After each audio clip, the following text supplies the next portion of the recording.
to Log Infinite, Lecture 11, Chapter 7, Transformer. So transformer जो है वो एक डिवाइस होता है जो वोल्टेज को इंक्रीज या डिक्रीज कर सकता है। नाउ से हमें अलग अलग जगहों पर अलग अलग वोल्टेज की जरूरत पड़ती है, कहीं पर ज्यादा कहीं पर कम। तो इसके लिए ये जो वोल्टेज है उसे बढ़ाने का एंड कम करने का काम जो डिवाइस करता है दैट इज ट्रांसफार्मर। सो इसमें कि जो ट्रांसफार्मर वोल्टेज को इंक्रीज करके देता है उसे हम क्या बोलते हैं, स्टेप अप। एंड जो ट्रांसफार्मर वोल्टेज को डिक्रीज करके देता है उसे कहते हैं step down transformer.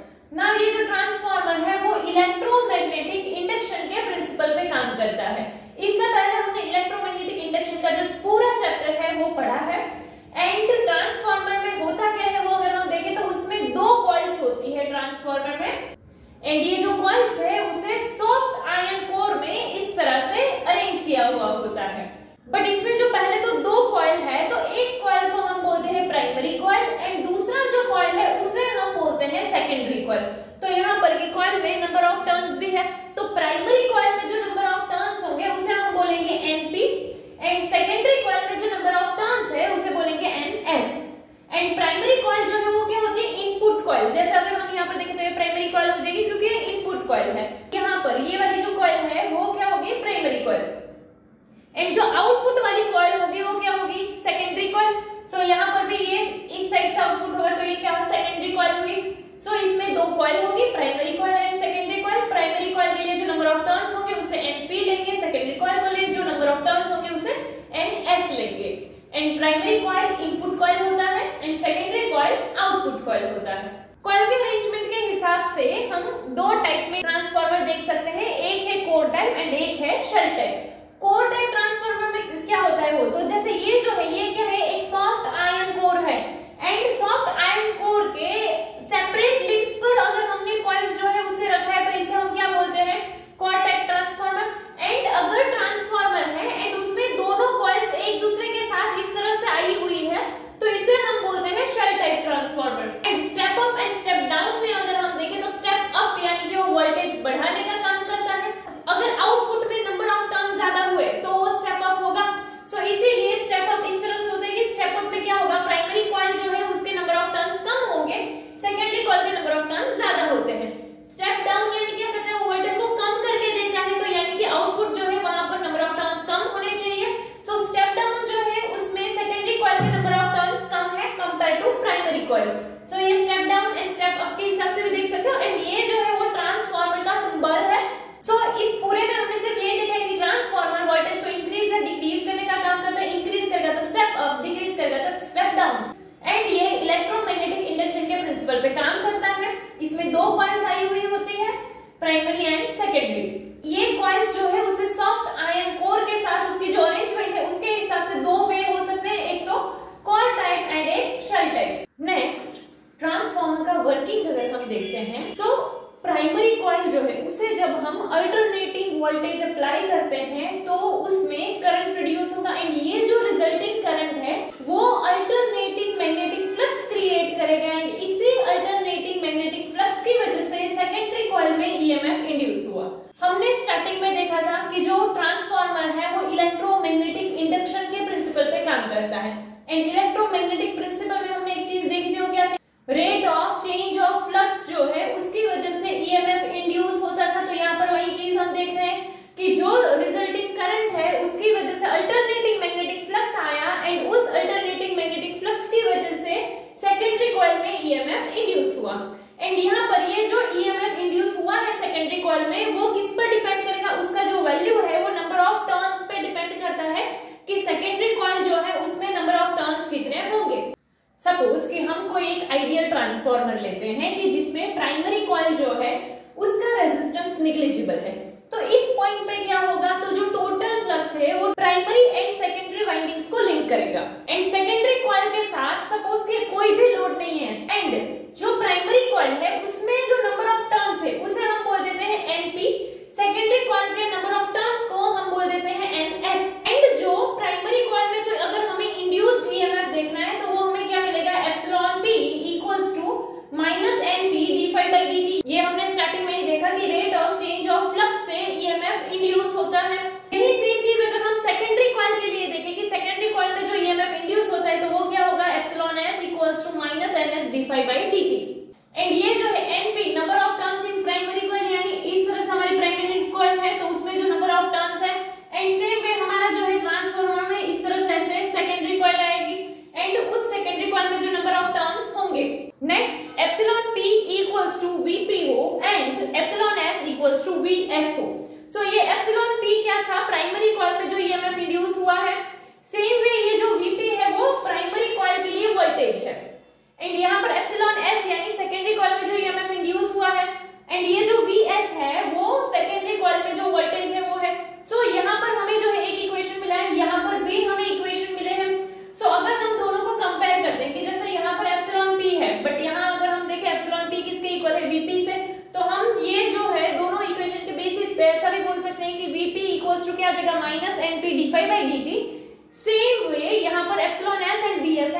DeFi by dt। सो अगर हम ये दोनों का रेशियो लेते हैं तो इन दोनों का जो रेशियो आएगा वो किस तरह से आएगा कि vs अपॉन में vp इक्वल्स टू में minus ns d phi by dt upon में minus np d phi by dt।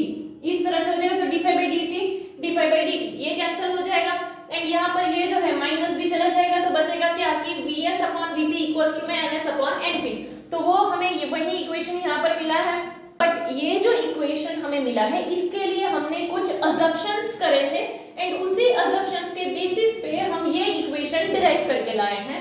सो उसमें जो फर्स्ट अजम्पशन था वो क्या था कि जो हमारा प्राइमरी कॉइल है उसमें रेजिस्टेंस एंड करंट का वैल्यू स्मॉल होगा। जैसा हमने यहाँ पर भी देखा था कि प्राइमरी कॉइल का रेजिस्टेंस जो है वो नेग्लिजिबल है। सो जो फर्स्ट अजम्पशन है वो क्या है कि प्राइमरी कॉइल का जो रेजिस्टेंस है एंड करंट है वो कैसा है, स्मॉल है। एंड सेकंड अजम्पशन क्या है कि सेम फ्लक्स है जो प्राइमरी एंड सेकेंडरी कॉइल को लिंक करने वाला, यानी कि बहुत ही कम फ्लक्स ऐसा होगा कि जो कोर से चला जाएगा।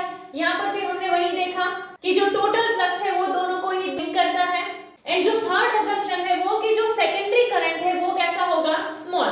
सो ये हमने क्या देखा कि ट्रांसफार्मर किस तरह से काम करता है। सिर्फ क्या किया है, प्राइमरी कॉइल को अल्टरनेटिंग वोल्टेज से कनेक्ट किया, इससे अल्टरनेटिंग मैग्नेटिक फ्लक्स बना, ईएमएफ इंड्यूस हुआ। नाउ अगर हम नेक्स्ट चीज देखते हैं तो एक हमें देखना है वो है ट्रांसफॉर्मेशन रेशियो। सो ट्रांसफॉर्मेशन रेशियो किसे बोलते हैं, तो ट्रांसफॉर्मेशन रेशियो को हम R से लिखते हैं एंड उसका फार्मूला है NS upon NP। So NS क्या था, number of turns in secondary coil and NP क्या है, number of turns in primary coil. So इसी फार्मूला से अगर हम ट्रांसफॉर्मेशन रेशियो को डिफाइन करें तो क्या कह सकते हैं कि ratio of number of turns in secondary coil to number of turns in primary coil, वो क्या होगा, ट्रांसफॉर्मेशन रेशियो। नाउ हमने एक चीज जो अभी ही कुछ टाइम पहले देखी वो क्या है कि step up transformer and step down transformer. तो यहाँ पर वही चीज है, स्टेप अप ट्रांसफार्मर के लिए क्या है कि जब भी सेकेंडरी कॉइल में नंबर ऑफ टर्न्स ज्यादा होंगे कंपेयर टू प्राइमरी कॉइल, यानी कि NS ग्रेटर देन NP हुआ, उस टाइम पे वोल्टेज इंक्रीज होगा, यानी कि वो ट्रांसफार्मर कैसा होगा, स्टेप अप ट्रांसफार्मर होगा। सो यहाँ जिस तरह से कि जैसे ये हमारा सपोज प्राइमरी कॉइल है एंड ये हमारा सेकेंडरी कॉइल है, तो ये सेकेंडरी कॉइल में जो नंबर ऑफ टर्न्स है वो ज्यादा है कंपेयर टू प्राइमरी कॉइल। तो इस तरह का जो ट्रांसफार्मर है वो क्या होगा, स्टेप अप। एंड इसी के अपोजिट जो स्टेप डाउन ट्रांसफार्मर है उसमें क्या होगा कि सेकेंडरी कॉइल में नंबर ऑफ टर्न्स जो होंगे वो कैसे होंगे, कम होंगे compare to primary coil. And इसीलिए वो वोल्टेज को क्या कर देता है, डिक्रीज कर देता है। एंड इस टाइप के ट्रांसफार्मर को क्या बोलेंगे, स्टेप डाउन ट्रांसफार्मर।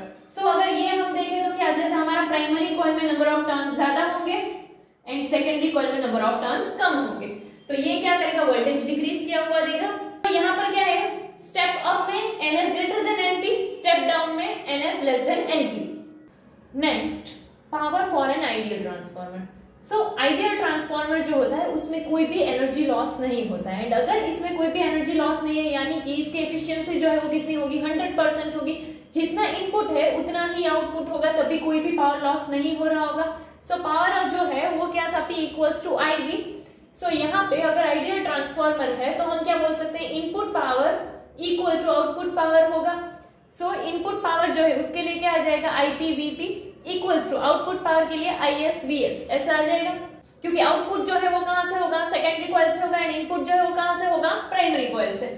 सो इसको अगर हम देखें तो क्या वो कर सकते हैं हम कि ये IS यहाँ इनटू में है, यहाँ से इस साइड जाएगा तो डिवीजन में आ जाएगा, तो क्या आ जाएगा IP अपॉन में IS इक्वल्स टू में यहाँ पर क्या था VS एंड ये VP यहाँ मल्टीप्लाई में है, इक्वल टू के इस साइड जाएगा तो डिवीजन में आ जाएगा, तो क्या आ जाएगा VP। तो हमें इस तरह का एक इक्वेशन जो है वो भी मिल सकता है इसका यूज करके। बट कुछ एनर्जी लॉस जो है वो ऑलवेज होता है। एंड अगर कोई भी वेल डिजाइन ट्रांसफार्मर है तो उसकी एफिशिएंसी 95% से ज्यादा होती है। तो आइडियल ट्रांसफार्मर के लिए हमने अभी कुछ टाइम पहले ही एक इक्वेशन देखा था, वो क्या था, VS अपॉन में VP equals to NS upon NP हो जाएगा। सो यहाँ पे अगर हम ये वाला जो इक्वेशन है वो एंड ये वाला इक्वेशन दोनों को कंपेयर करें तो यहाँ पर VS अपॉन VP है, यहाँ पर भी VS अपॉन VP है, तो हम ऐसा बोल सकते हैं कि ये IP अपॉन IS वो भी इक्वल होगा NS अपॉन NP से। सो ऐसा लिख सकते हैं कि यहाँ पर IP अपॉन IS वो NS अपॉन NP के भी इक्वल में है, वो दोनों किसके इक्वल में है, VS अपॉन में VP। यानी कि number of turns end voltage ये दोनों ही डायरेक्टली है। बट यहाँ पर करंट जो है वो क्या इनवर्स के हिसाब से, मतलब कि कोई एक बढ़ेगा तो करंट जो है वो क्या हो जाएगा, कम हो जाएगा। आई एंड वी ये दोनों ही एसी सोर्स की सेम फ्रीक्वेंसी से ऑसिलेट करते हैं।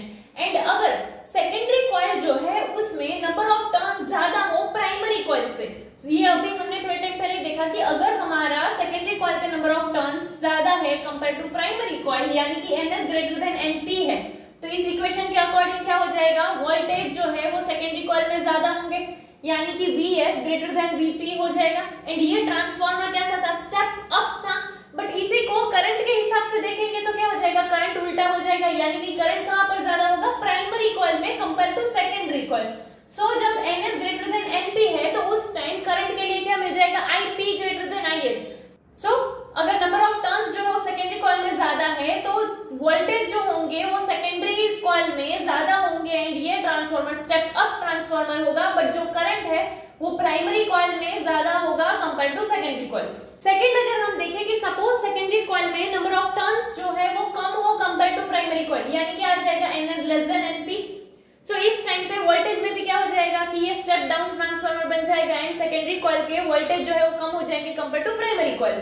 सो करंट तो क्या था, इसका उल्टा था, यानी कि प्राइमरी कॉइल में करंट जो है वो क्या हो जाएगा, कम हो जाएगा, एंड सेकेंडरी कॉइल का करंट बढ़ जाएगा। एंड वो चीज हमें यहाँ से भी पता चल ही रही है कि करंट जो है वो इनवर्स में है, एंड ये वोल्टेज नंबर ऑफ टर्न्स जो है ये दोनों तो सेम है, बट यहाँ पर करंट में वही चीज कैसी है, उसके रेसिप्रोकल के हिसाब से है। Reasons for energy loss in transformer. So transformer में जो एनर्जी लॉस होता है उसके लिए बहुत सारे रीजंस होते हैं, जैसे कि एक हम देखें तो है फ्लक्स लीकेज। नाउ ये फ्लक्स लीकेज क्या है, सो जब प्राइमरी कॉइल में जो मैग्नेटिक फ्लक्स होता है वो टोटल मैग्नेटिक फ्लक्स सेकेंडरी में पास नहीं होता है, एंड इसका रीजन क्या होगा, तो जो ट्रांसफार्मर का पुअर डिजाइन है कोर का, और यू कैन से जो एयर गैप्स है कोर में, उसकी वजह से टोटल फ्लक्स पास नहीं होता है।